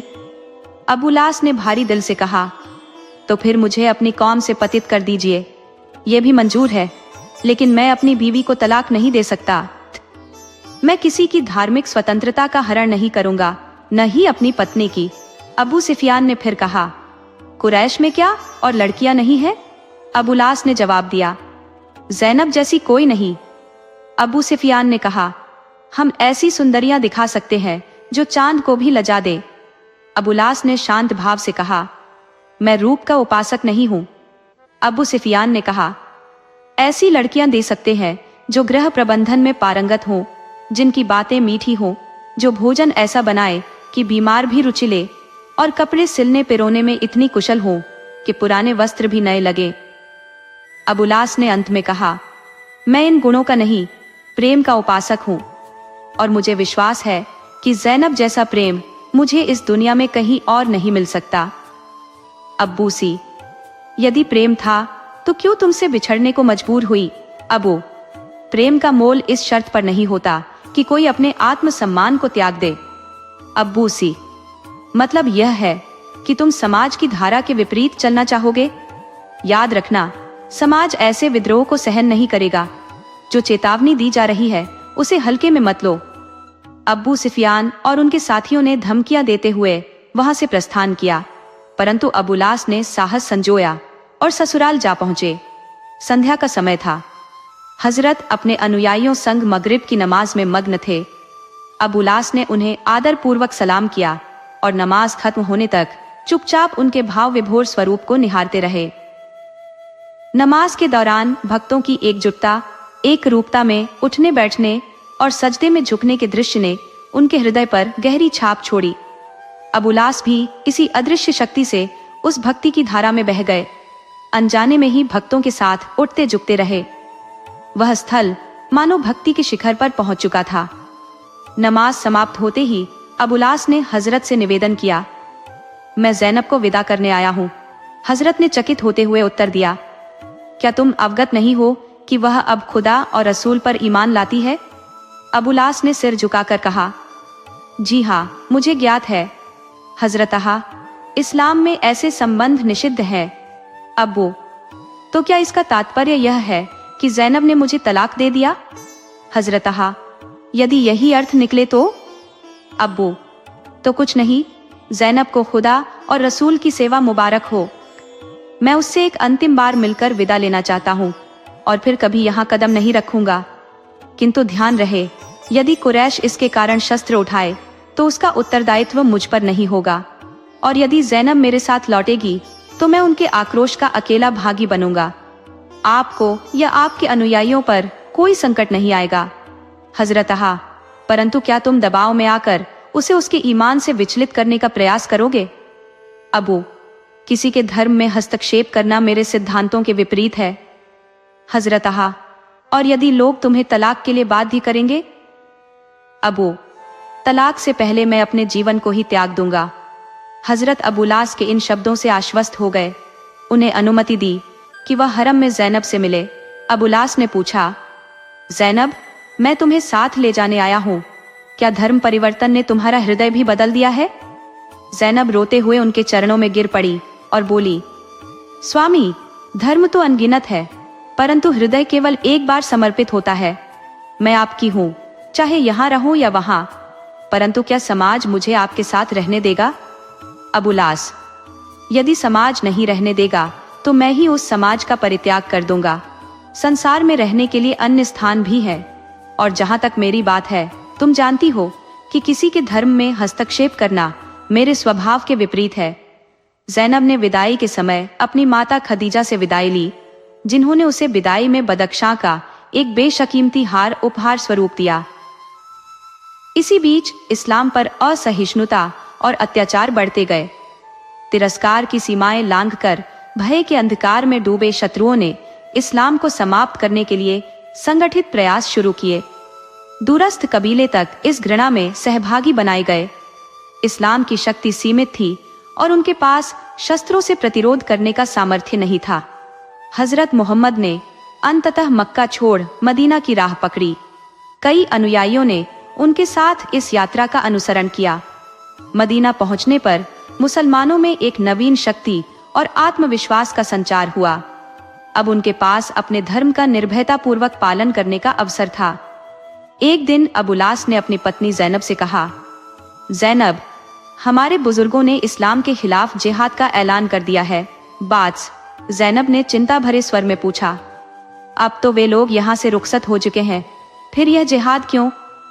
अबू लास ने शांत स्वर में उत्तर दिया, मक्का से चले गए हैं, मगर अरब की सरजमी पर तो अब भी मौजूद है। उनकी ज्यादतियां बढ़ती जा रही हैं और जिहाद के अलावा कोई रास्ता नहीं बचा। इस जिहाद में मेरी मौजूदगी बेहद जरूरी है। ज़ैनब ने गहरी सांस लेते हुए कहा, अगर तुम्हारा दिल इसके लिए तुम्हें मजबूर कर रहा है तो शौक से जाओ, मगर मुझे भी अपने साथ ले चलो। अबू लास ने थोड़ा अचरज भरे स्वर में पूछा, तुम भी चलना चाहती हो? ज़ैनब ने निश्चय भरी दृष्टि से कहा, हाँ, मैं वहां जाकर आहत मुसलमानों की सेवा करूंगी। अबू लास ने मुस्कुराते हुए कहा, तो फिर शौक से चलो। संग्राम का मंजर भयानक था। दोनों दलों ने अपने दिलों के अरमान जंग के मैदान में उतार दिए। रिश्तों की दीवारें धर्म के उन्माद के सामने ढह गई। भाई ने भाई से, मित्र ने मित्र से और बेटे ने पिता से तलवारें टकराई। ये जंग साबित कर गई कि धर्म का बंधन रक्त और वंश के रिश्ते से कहीं अधिक प्रबल होता है। दोनों दलों में बहादुरी थी, पर मुसलमानों के दिलों में एक नया जज्बा, एक आत्मविश्वास और मौत के बाद जन्नत का वादा था। इसी जुनून के साथ अल्पसंख्यक होते हुए भी अंततः मुसलमानों ने जंग में फतह पाई। इस दौरान कीयों की जाने गई, कुछ घायल हुए और बाकी पकड़े गए। अबू लास भी इन कैदियों में शामिल थे। जब ज़ैनब को इस बारे में खबर मिली तो उसने हजरत मोहम्मद की सेवा में अबू लास का फिरौती धन भेजा। ये वही कीमती हार था जो उसे उसकी माँ खुदैजा ने दिया था। ज़ैनब अपने पिता को इस कठिनाई में नहीं डालना चाहती थी कि मुक्तिधन के अभाव में उनकी परेशानी बढ़े। हजरत ने जब हार देखा तो खुदैजा की यादें ताज़ा हो उठी और हृदय कोमलता से भर गया। खुदैजा जीवित होती तो शायद उनकी सिफारिश का असर भी इतना ही होता जितना इस हार ने किया। हजरत का दिल पिघल गया। उन्हें लगा कि खुदैजा खुद इस हार के रूप में आकर उनसे बोल रही है। एक पंचायत को कैदियों का निर्णय करने की जिम्मेदारी सौंपी गई।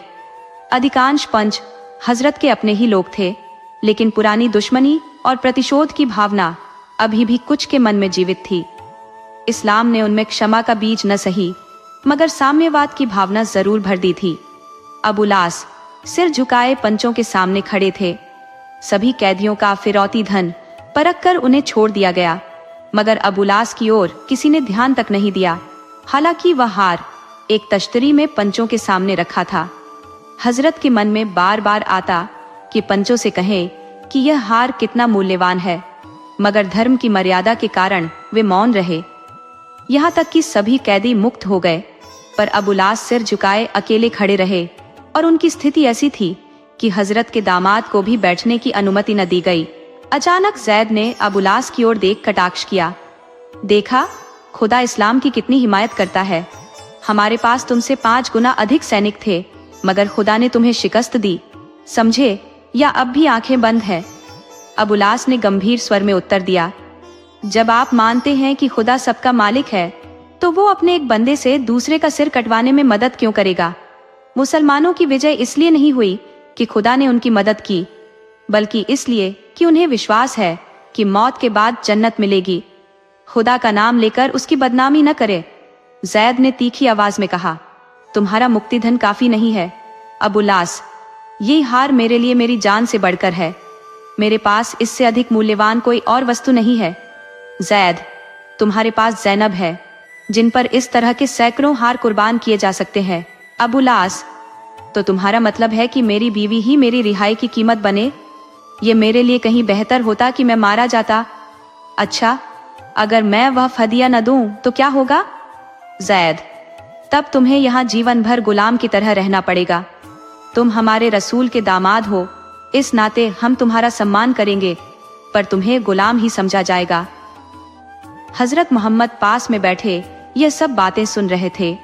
उन्हें मालूम था कि ज़ैनब और अबू लास एक दूसरे पर जान छिड़कते हैं। उनका अलगाव दोनों के लिए असहनीय होगा। दोनों तिल तिल कर मर जाएंगे। सहाबियों का फैसला एक बार हो जाने के बाद उसमें हस्तक्षेप करना उसूलों के खिलाफ था। इससे इस्लाम की मर्यादा को ठेस पहुंचती। उन्हें भीतर ही भीतर गहरी पीड़ा हुई। वहां बैठी न रह सके, उठकर अंदर चले गए। उन्हें ऐसा महसूस हो रहा था जैसे ज़ैनब की गर्दन पर तलवार चलाई जा रही हो। ज़ैनब की दयनीय करुणा भरी छवि उनकी आंखों के सामने आ खड़ी हुई, लेकिन उस कठोर मर्यादा की मांग थी कि बलिदान किया जाए। अबू लास के सामने भी एक जटिल संकट था। एक तरफ गुलामी का अपमान था, दूसरी तरफ जुदाई की तीखी पीड़ा। अंततः उन्होंने निश्चय किया कि इस दर्द को सह लेंगे, पर अपमान नहीं सहेंगे। उन्होंने अपने प्रेम को अपने स्वाभिमान पर बलिदान कर दिया। बोले, मुझे आपका फैसला मंजूर है। ज़ैनब ही मेरी रिहाई की कीमत होगी। ये तय हुआ कि ज़ैद अबू लास के साथ चले और आबादी से दूर ठहरे। अबू लास अपने घर जाकर ज़ैनब को वहीं भेज दे। अबू लास पर इतना भरोसा था कि वे अपना वादा निभाएंगे। अबू लास घर पहुंचे तो ज़ैनब उनसे गले मिलने दौड़ी, लेकिन अबू लास पीछे हट गए और दर्द भरे स्वर में बोले, नहीं ज़ैनब, मैं तुमसे गले नहीं मिलूंगा। मैंने तुम्हें अपनी रिहाई की कीमत के रूप में सौंप दिया है। अब मेरा तुमसे कोई रिश्ता नहीं बचा। यह तुम्हारा हार है, इसे ले लो और तुरंत यहाँ से रवाना होने की तैयारी करो। जैद तुम्हें लेने आए हैं। ज़ैनब पर मानो बिजली गिर पड़ी। उनके पैर थम गए, वह मूर्तिवत खड़ी रह गई। इस आघात ने उनके रक्त को जला दिया, आंसुओं को सूखा दिया, मानो चेतना ही न रही, रोने और चिल्लाने की भी शक्ति नहीं रही। एक पल के बाद उन्होंने माथा ठोक कर निर्दयी किस्मत के आगे सिर झुका दिया, चलने को तैयार हो गई। गहन निराशा उतनी कष्टप्रद नहीं होती जितना हम समझते हैं। इसमें एक निर्जीव शांति होती है। जहां सुख की उम्मीद नहीं होती, वहां दुख का बोझ भी हल्का हो जाता है।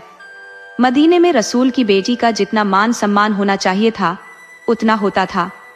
वह अपने पिता के घर की मालकिन थी। धन दौलत थी, मान सम्मान था, गौरव था, धर्म था, बस प्रेम नहीं था। आंखों में सब कुछ था, केवल आत्मा नहीं थी। पति के वियोग में आंसुओं से बहती रहती थी। जिंदा थी, मगर जिंदा लाश की तरह। 3 साल 3 युगों की तरह बीत गए। समय का माप प्रेम के संसार में अलग ही होता है। उधर अबुलास ने पूरी शक्ति के साथ धन कमाने में खुद को झोंक दिया। महीनों घर का मोह न देखते, हंसी मजाक सब भूल गए। धन ही अब उनके जीवन का एकमात्र सहारा था। उनके प्रेम विहीन हृदय को किसी भूल भुलैया जैसी चीज की तलाश थी। निराशा और चिंता अक्सर शराब से शांत होती है, प्रेम उन्माद से। अबुलास को धन का नशा चढ़ गया। धन के आड़ में छिपा हुआ वियोग दुख था, माया के पर्दे में छिपा हुआ प्रेम का विराग। सर्दियों के दिन थे, खून नसों में जम सा जाता था। अबुलास मक्का से माल लाद कर एक कारवां के साथ रवाना हुए। रकफों का एक दल भी साथ था। कुरैशियों ने मुसलमानों के कई काफिले लूट लिए थे। अबुलास को आशंका थी कि मुसलमानों के काफिले पर भी हमला हो सकता है।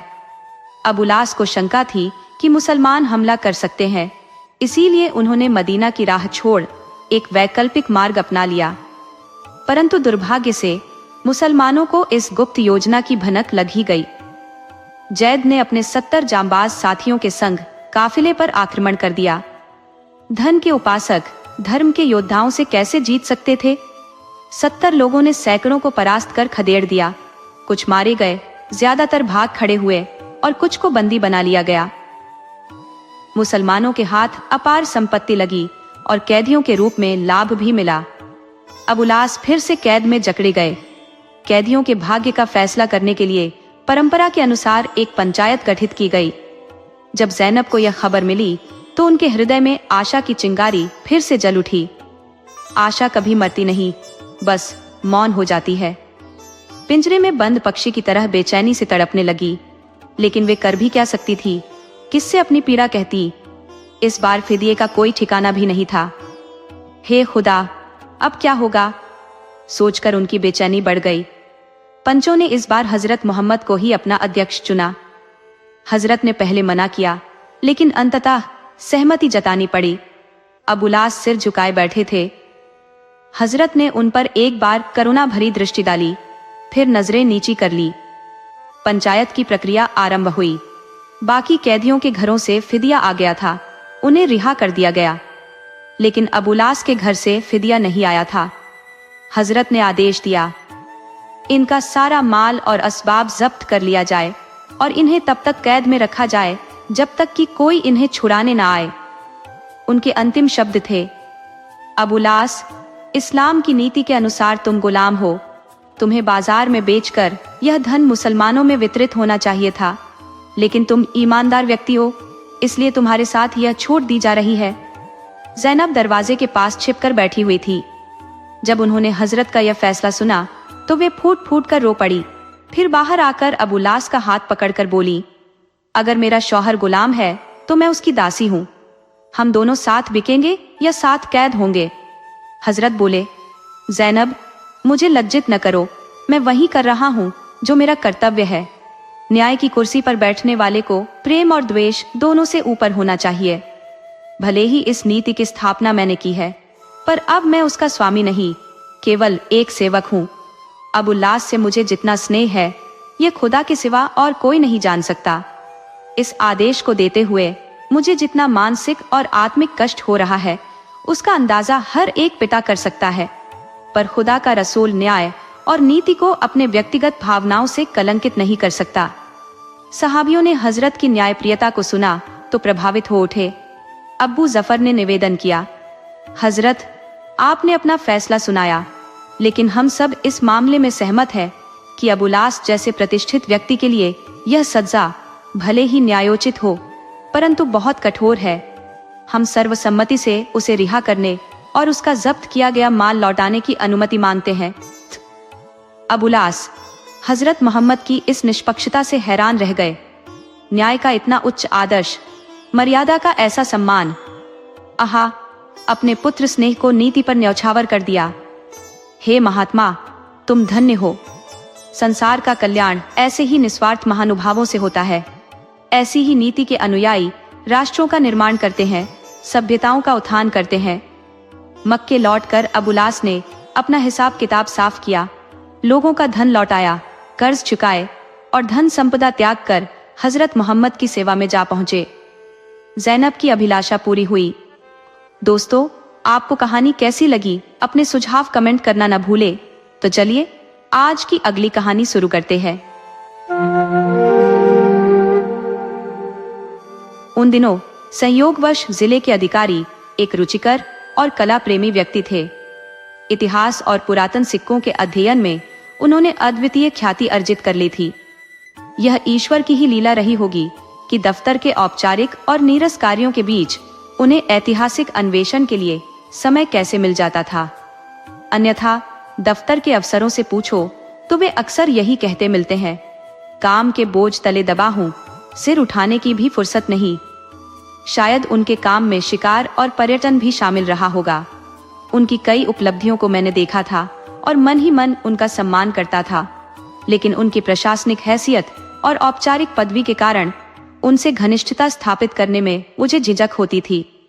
यदि मेरी ओर से कोई पहल होती तो समाज के लोग यही सोचते कि इसमें मेरा कोई निजी स्वार्थ है।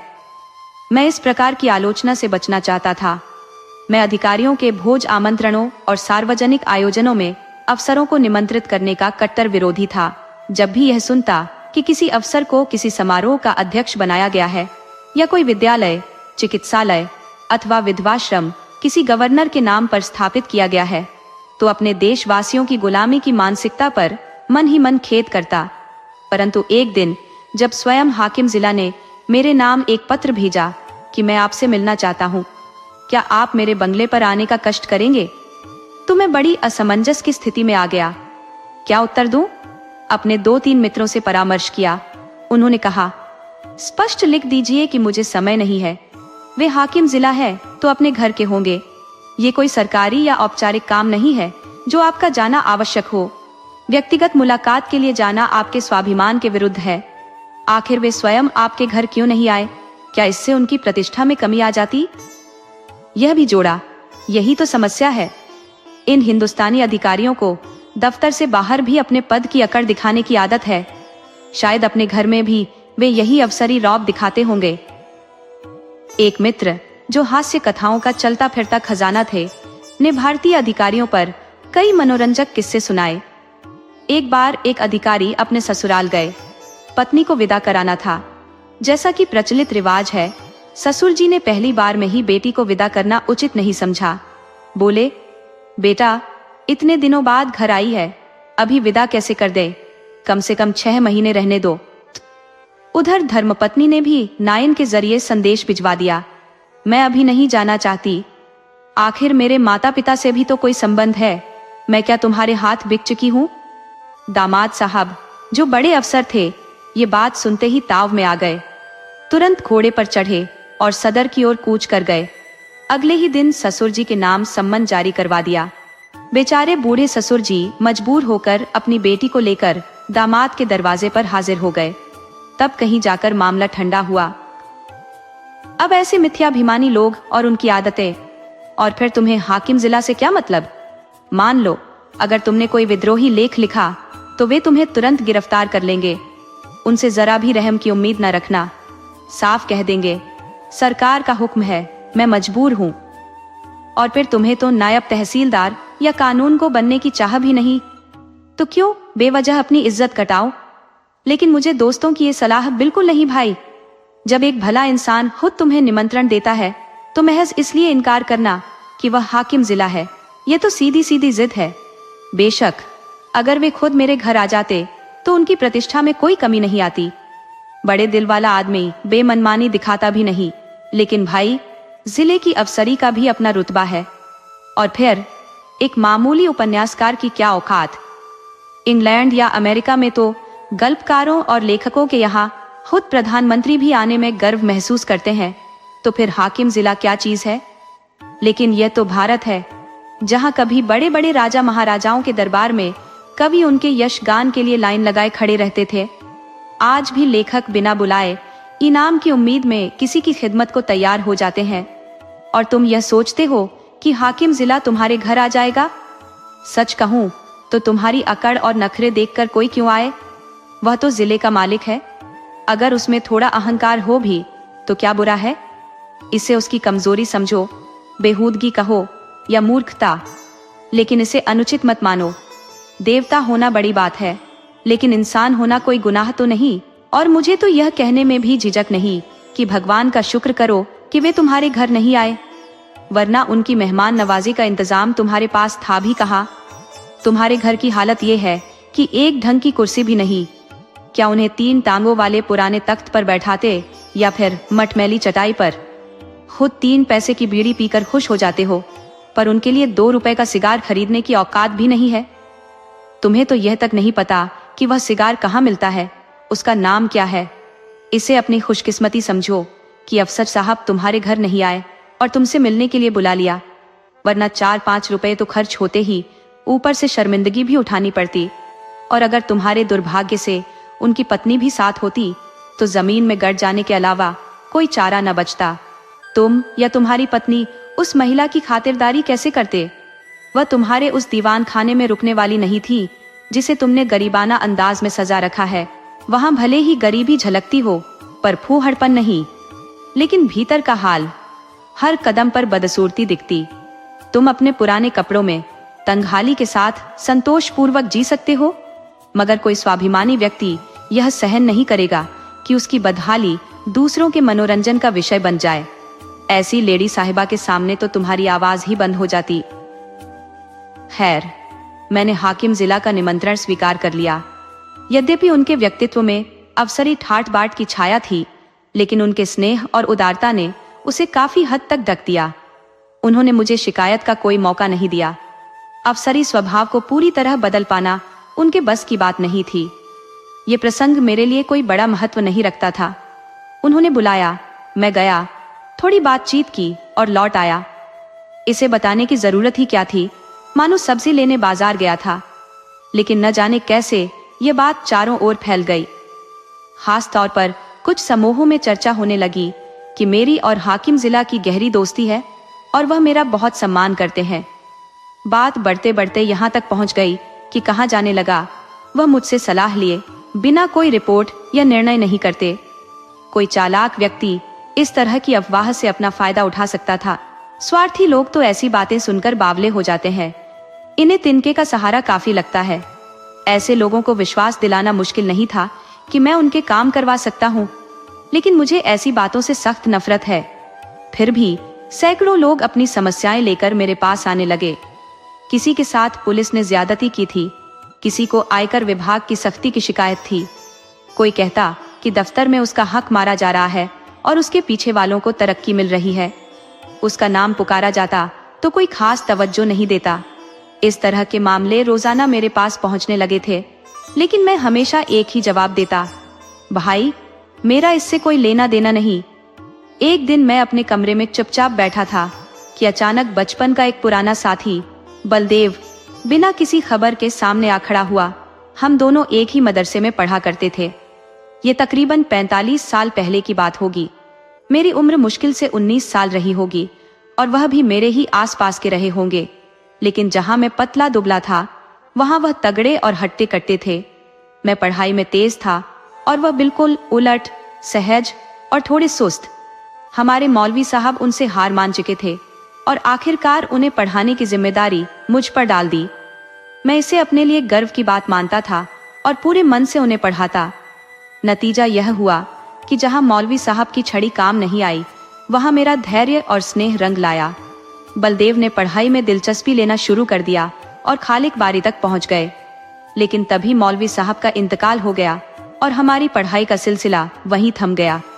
उसके बाद बलदेव से 2-3 बार ही इत्तेफाकन मुलाकात हुई। अब भी मैं वही पतला दुबला था और वह वही विशालकाय। हर बार हमारी बातचीत राम राम और हालचाल तक ही सीमित रहती। इस बार जब उन्होंने मेरे कमरे में कदम रखा तो मैंने उत्साह से हाथ मिलाते हुए पूछा, आओ भाई बलदेव, सब खैरियत तो है? आज कैसे याद किया? अब क्या कर रहे हो? उन्होंने गहरी आवाज में जवाब दिया, भाई बस दिन काट रहे हैं। बहुत दिनों से मिलने की तमन्ना थी। याद है वो मदरसे वाले दिन जब तुम मुझे पढ़ाते थे?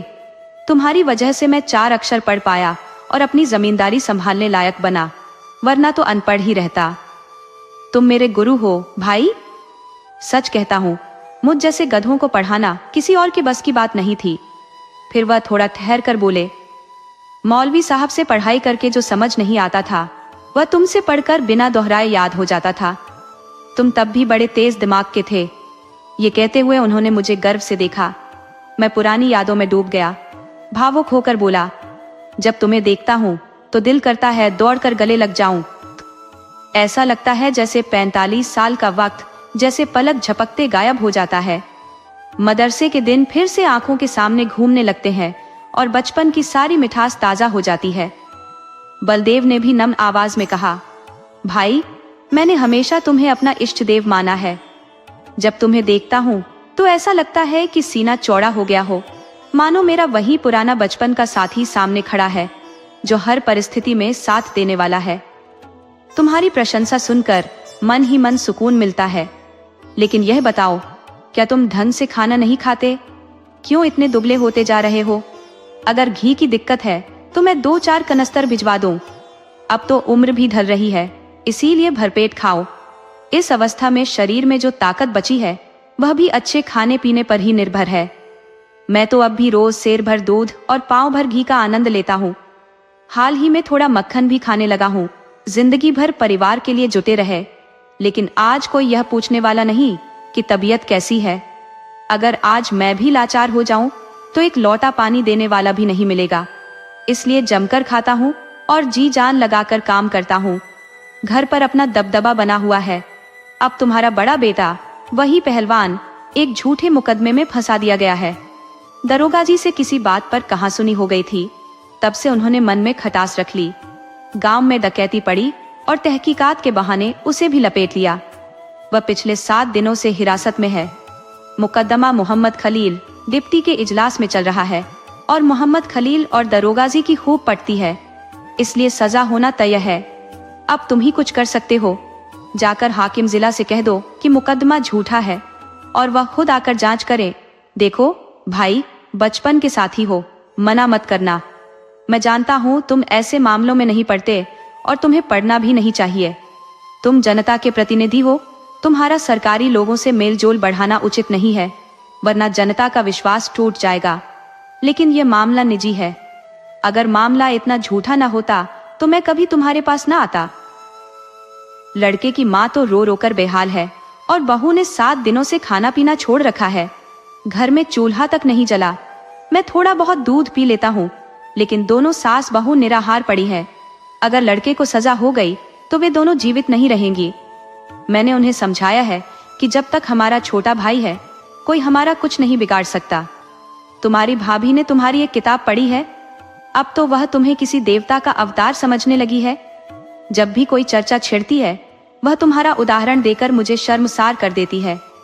मैं भी साफ कह देता हूँ कि उस लड़के जैसी तीव्र बुद्धि मेरे पास नहीं है। तुम्हें उसके नजरिए से नीचा दिखाने के लिए कभी तुम्हें छोकरे, कभी कमजोर और न जाने क्या क्या कहता हूँ, लेकिन तुम्हारे सामने मेरी बातें बेअसर हो जाती हैं। मैं गंभीर संकट में फंस गया था।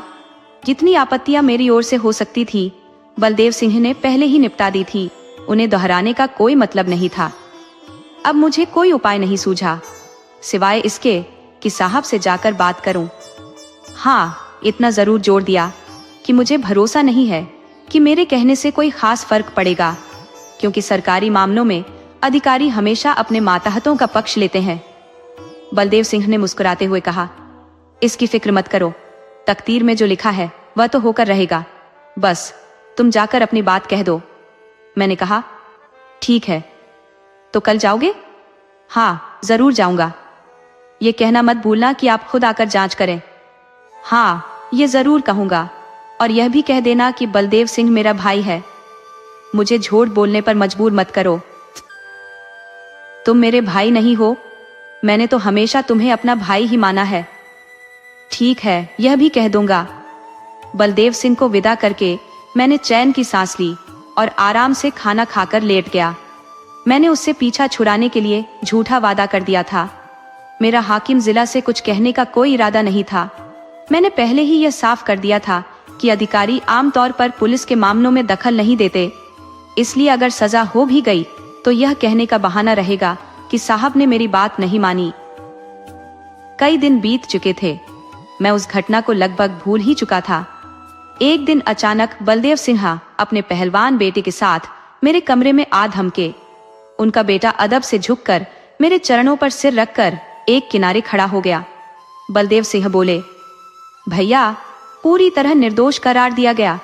साहब ने दारोगा को बुलाकर जमकर फटकार लगाई। बोले, तुम शरीफ आदमियों को सताते और बेवजह बदनाम करते हो। अगर दोबारा ऐसा झूठा मुकदमा लेकर आए तो बर्खास्त कर दिए जाओगे। दारोगा जी को शर्म से पानी पानी होना पड़ा। मैंने उन्हें झुककर सलाम किया। उनके चेहरे की हताशा देखने लायक थी। ये सब आपकी सिफारिश का चमत्कार है भाईजान। अगर आप न होते तो हम पूरी तरह बर्बाद हो जाते। आप मानिए न मानिए, आपने हमारे परिवार के 4 प्राण बचा लिए। सच कहूं तो मैं आपके पास आते हुए बहुत घबरा रहा था। लोगों ने कहा था, उनके पास मत जाओ, वह बड़े बेदर्द इंसान है, किसी का भला करने का नाम नहीं लेते। लेकिन मेरे दिल में कहीं न कहीं यह भरोसा था कि आप जरूर मदद करेंगे। मेरा राम कहता रहा, वह चाहे कितने ही रूखे क्यों न लगे, पर मेरी सहायता जरूर करेंगे। इतना कहते हुए बलदेव सिंह ने अपने बेटे को इशारा किया। वह तुरंत बाहर गया और एक बड़ा सा गट्ठर उठाकर ले आया, जिसमें तरह तरह की देहाती सौगातें बंधी हुई थी। मैंने बार बार कहा, अरे ये सब क्यों लाए, इनकी क्या जरूरत थी? आप तो बस सीधे साधे गांव के लोग हैं, ये सब व्यर्थ है। लेकिन कौन सुनता। खोया, दही, मटर की फलियां, अमावट, ताजा गुड़ और न जाने क्या क्या लेकर आए थे। मैंने कहा भी, मैं तो साहब के पास गया ही नहीं, जो कुछ हुआ वह खुद हुआ, मेरा इसमें कोई योगदान नहीं है। लेकिन उनकी निगाहों में यह बात झूठी विनम्रता और सौगात लौटाने का बहाना भर लग रही थी। मैं इतनी हिम्मत नहीं जुटा पाया कि उन्हें यकीन दिला सकूं। उनका जो मतलब निकला वही ठीक था। सच कहूं तो मुझे भी मुफ्त के एहसान को ठुकराने का मन नहीं हुआ। अंत में जब मैंने उन्हें जोर देकर कहा कि किसी से इसका जिक्र मत करना, वरना मेरे पास फरियादियों की कतार लग जाएगी, तो मानो मैंने स्वीकार कर लिया कि मैंने सिफारिश की थी, और वह भी दिल खोलकर।